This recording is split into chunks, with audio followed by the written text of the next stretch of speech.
इन्हां जनाब देखो जी, एक डोगी भी रखिया तो एक मानो भी रखी है, लेकिन मानो मन्ना ता जो मानो कोल आ जाए, बुलाओ जरा। मानो मानो मानो मानो मानो ये खड़े हो गए, ये खड़े हो जाता है। बल्ले बल्ले जनेया बचा।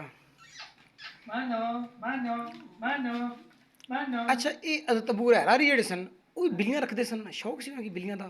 किसी की हज़रत अबू हुरैरा जेड़े सन, या अगर तबू रहरा तलानो जाजे सैयद भी करने सैयद सैयद अबू रहरा तलानो सैयदना सैयदना। सैयदना ये उन्हां दा मतलब है कि इज्जत एहतराम नाल असीं कह सकते हैं, जी जी। लेकिन जेड़ा असल सैयदना आले रसूल होना वो गल होर है, वो होर गल है। लेकिन सैयदना हमारे सरदार सैयदना वो असीं उस तरह उस जी जी हिसाब जी। से कह अच्छा सकते अच्छा हैं। वो सुना।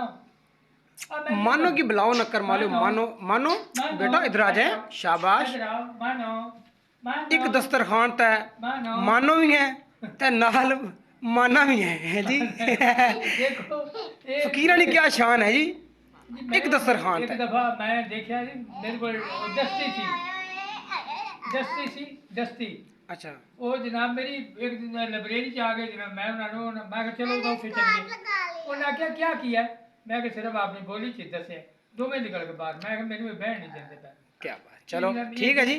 माना भी सलामत रहे तो थोड़ी मानो भी सलामत रहे, लेकिन मानो आ जाई कोई नहीं।